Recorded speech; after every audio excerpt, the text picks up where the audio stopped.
Coucou les amis, c'est Amélie, j'espère que vous allez bien. Aujourd'hui, je vous propose une vidéo pour savoir comment et pourquoi dynamiser son eau.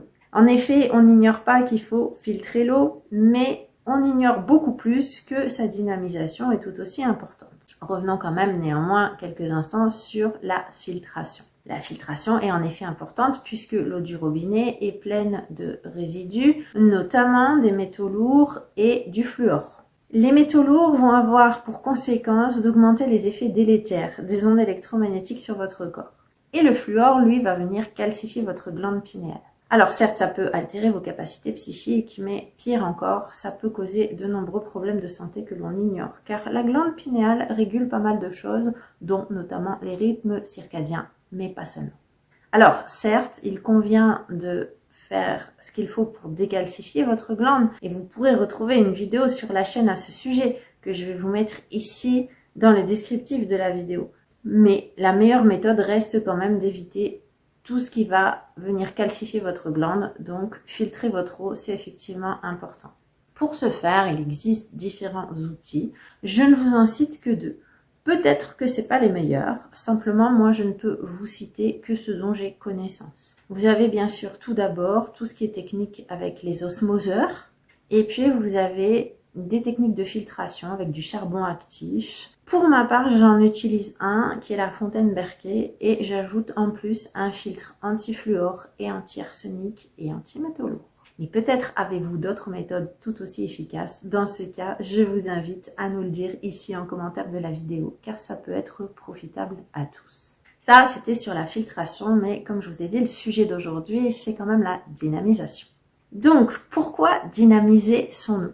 Tout simplement parce que les molécules d'eau vont pouvoir se réagréger entre elles et capter plus de photons. Les photons, ce sont les énergies de la lumière, souvent issues des ondes scalaires qui nourrissent notre corps, qui renourrissent nos cellules, nous rechargent en énergie.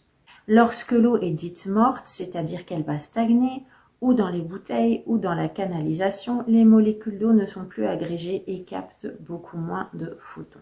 Donc, c'est très important de venir dynamiser son eau pour avoir une meilleure énergie, un meilleur taux vibratoire, ce qui vous permettra aussi par ailleurs d'être en meilleure santé. En effet, on l'ignore trop encore, mais l'énergie de la lumière constitue quand même 50% de la nourriture du corps, contre un quart pour la nourriture solide à laquelle on est un petit peu plus habitué. Bien sûr, je ne vous dis pas non plus qu'il faut vous nourrir de prana. Dans les conditions où nous sommes pour la plupart, c'est assez compliqué. Ceux qui font ça sont habitués, s'y sont préparés et sont vraiment en pleine nature. Car il faut être particulièrement exposé à la lumière du jour, être beaucoup dehors, plutôt loin des villes. Donc, je ne vais pas jusqu'à dire qu'il faut vous nourrir de prana, mais néanmoins, il est clair que cette énergie de la lumière, elle est importante. Ces ondes scalaires nous permettent d'avoir de l'énergie.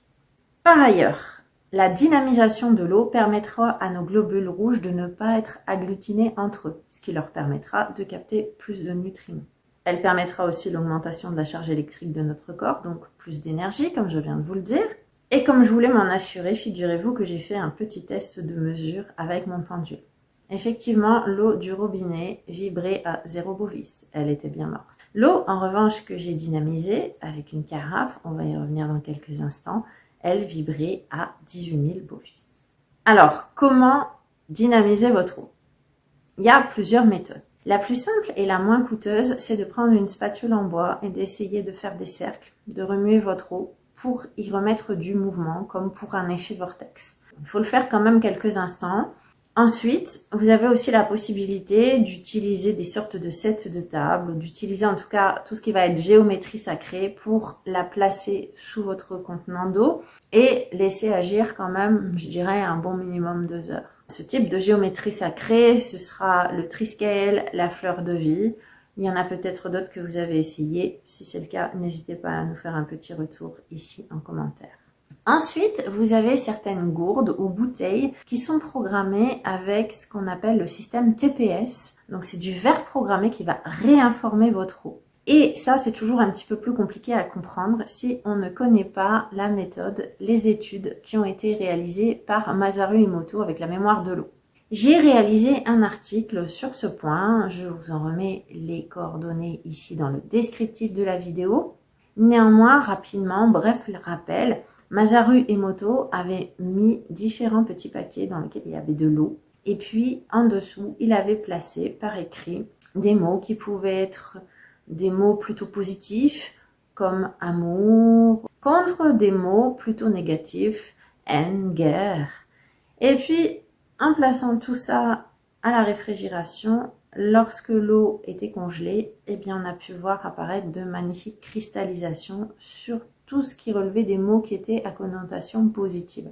Au contraire, les mots à connotation négative laissaient transparaître une cristallisation qui n'était pas très agréable à regarder. Vous pouvez retrouver très facilement des images, voire des vidéos sur cette expérience. N'hésitez pas pour vous en convaincre.